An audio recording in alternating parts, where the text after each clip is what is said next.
ሰላም ብሩክታይ ጥጋቡ ባላለሁ የዊዝ ኪድስ ወርክሾፕ መስራችና አስተዳዳሪ ነኝ። ድርጅታችን ዊዝ ኪድስ ወርክሾፕ የኮሮና ቫይረስ ኢትዮጵያ ውስጥ መግባቱ ከተሰማበት ጊዜ ጀምሮ ለህብረተሰቡ የግንዛቤ ማስጨበጫ እንዲሁም ባህሪ ለውጥ ለማምጣት የሚረዱ የሚዲያ ስራዎችን እየሰራ ለልጆች፣ ለወላጆች በአጠቃላይ ለህብረተሰቡ እያቀረበ ይገኛል።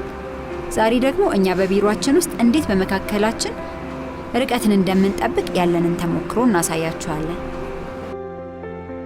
በተለምዶ ቢሮአችን ውስጥ የምንቀመጠው ተቀራርበን ነበር። አሁን ግን ራሳችንና ሌሎችን ከበሽታው ለመጠበቅ ስንል እንደምታዩት የምንቀመጠው በቂ ርቀት እንዲኖር አድርገን ነው። ርቀትን መጠበቅ ያስፈልገበት ዋነኛው ምክንያት ማንኛውም ጤነኛ መስሎ የሚታየን ሰው በቫይረሱ ተጠቅቶ ለሌሎች እያስተላለፈ ሊሆን የሚችልበት እድል ሰፊ በመሆኑ ነው። ርቀትን መጠበቅ ማለት ከሌሎች ጋር ያለና አካላዊ ንክኪ መገደብ ማለት ነው። ቢያንስ የ2 ሜትር ያህል ርቀት በመካከላችን ሊኖር ይገባል። ኮቪድ-19 በንክኪ ብቻ ሳይሆን በቫይረሱ የተጠቃ ሰው በሚያስልበት ወይም በሚያስነጥስበት ጊዜ ካፉ ወይም ካፍንጫው በሚወጣው እርጥበትም ይተላለፋል። ስለዚህ ርቀታችንን ካልጠበቅን ይህን እርጥበት በትንፋሽ ወደ ውስጥ ልናስገባ ወይም ቆዳችን ላይ ሊያርፍ ይችላል። በመሆኑም ከቫይረሱ ራሳችንን ለመጠበቅ መጨባበጥ፣ መተቃቀፍና አጠገብ ለአጠገብ ሆነን መራመድ የለብንም ማለት ነው። በተለይም ብዙ ሰዎች ከሚገኙባቸው አካባቢዎች ራስዎትን ያርቁ። በመካከላችን እስከ 2 ሜትር ድረስ ያለ ርቀትን መጠበቅ ምን ያህል አስፈላጊ እንደሆነ ለማህበረሰባችን ለማስተማር በተለያዩ አካባቢዎች ተገኝተን ነበር። እጅን በተደጋጋሚ በሳሙና ለ20 ሰከንድ መታጠብ አሁን በየመንገዱ የምናየው ተግባር ሆኗል።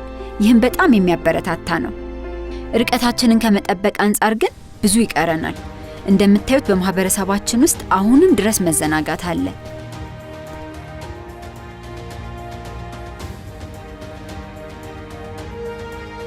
በአብሮነት መኖር በተለመደባት ኢትዮጵያ ርቀትን መጠበቅ ከባድ ሊሆን ይችላል።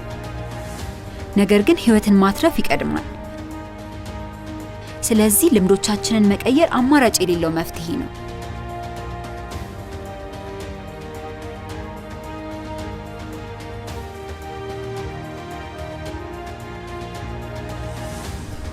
በምንሰራበት ቦታ መስኮቶችን በመክፈት የቫይረሱን ስርጭት መቀነስ እንችላለን።